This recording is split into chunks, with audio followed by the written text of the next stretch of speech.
Guys, I couldn't show you because I didn't know what time was it right now. Then I accidentally pressed unrecord. Well, let's watch it again. Indian cotton clothes are literally everywhere. So what? That's just called trade. No, it's called disaster because our people stopped buying local fabrics. Huh. So your industries can't compete. Nah, they're collapsing. LOL. That sounds like a skill issue to me. Let me give you an idea. Ban Indian textiles. Are you sure I can do that? I mean, the demand is crazy high. Nothing is wrong in trying, whether you rise yourself or lower everyone else first. Alexa's explored 500 plus unique commands. Alexa, turn on fan. Lower everyone else first.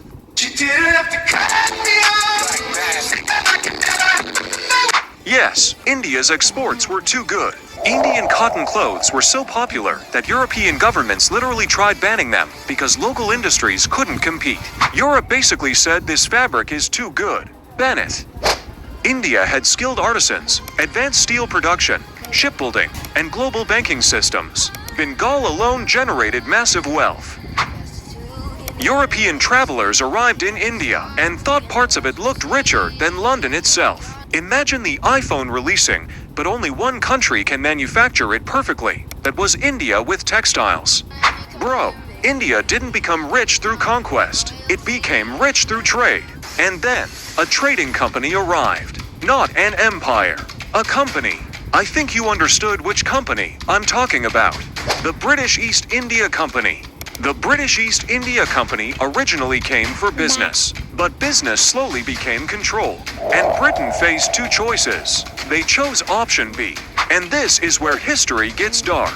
India exported raw cotton cheaply, and British factories turned it into finished clothes using machines. Then Britain sold those clothes back to India for profit. It was economic recycling. Except only one side earned money. Imagine selling your ingredients to someone, then buying your own cake back at triple price. Now I am going to show you something which even textbooks don't explain clearly. Indian artisans suddenly had to compete with machine factories powered by industrial technology. So obviously, they couldn't win. India's industries and Indian workers' jobs disappeared. Millions of Indians now had no job. Entire economic systems changed. Britain didn't just take wealth, they also slowed India's industrial growth. And this changes everything.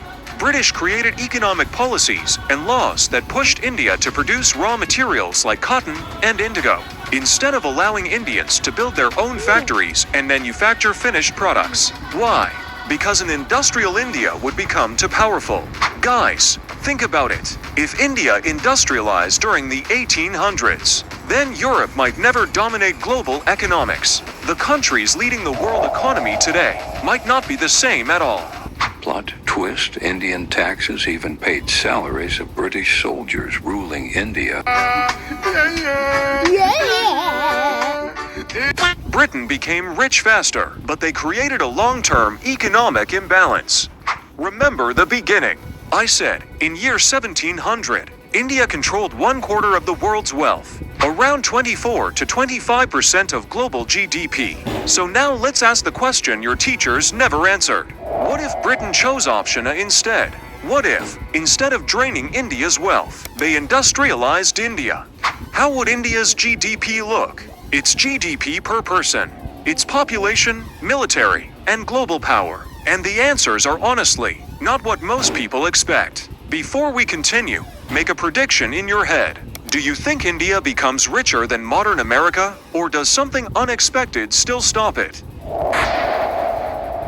Ah yes, I have officially colonized India. Wait, you what? Yes mate, colonized. It's a very professional decision. But you came here to trade spices. Hey, plans change. History really said free trial expired.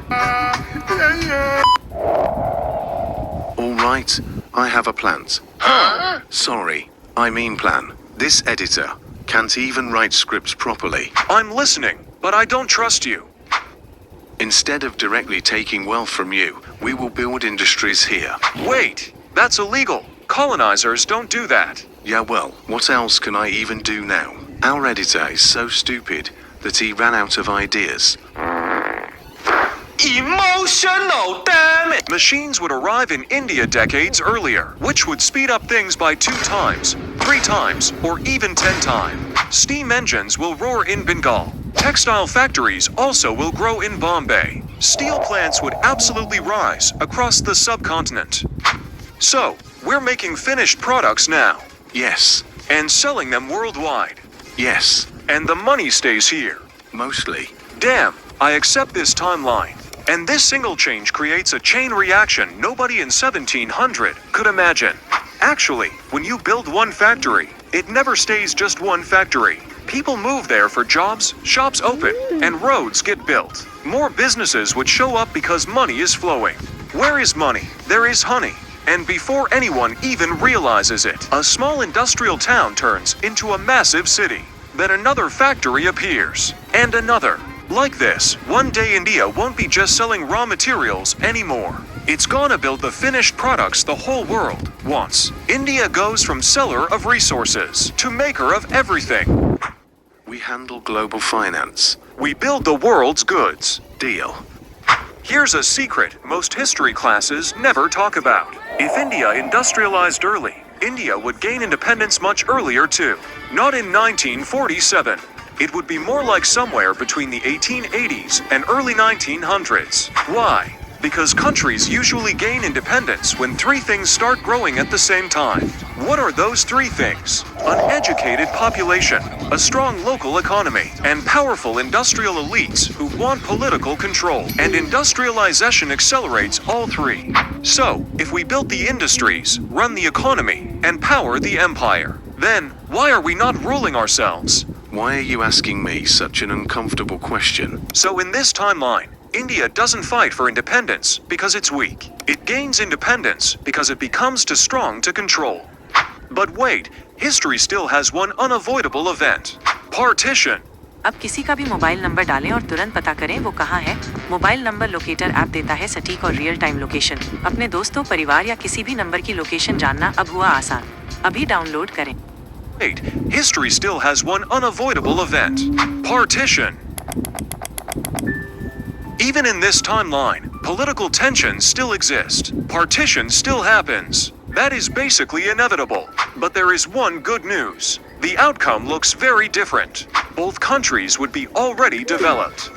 By 2026, if you walk into a store, electronics, cars, phones, machines, they all would be made in India. Yes, China still grows, but India industrialized 150 years earlier, so global manufacturing would center around India instead.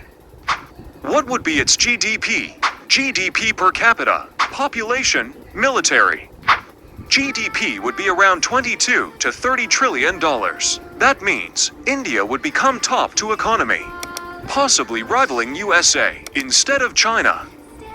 The GDP per person would be $18,000 to $25,000 per year. The population would be 1.1 to 1.2 billion instead of 1 for billion because earlier urbanization plus education will reduce the birth rate. The military would be insane. Today it would look something like this. So this is the world that could have existed. Dang, if I had industrialized India instead of looting it, the entire world would look different. Whatever happened has happened. But now, I'm trying to become the world's factory again.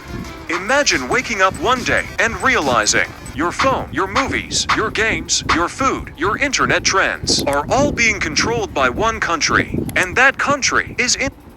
Guys, right now I have to end the video. There are so many parts will come.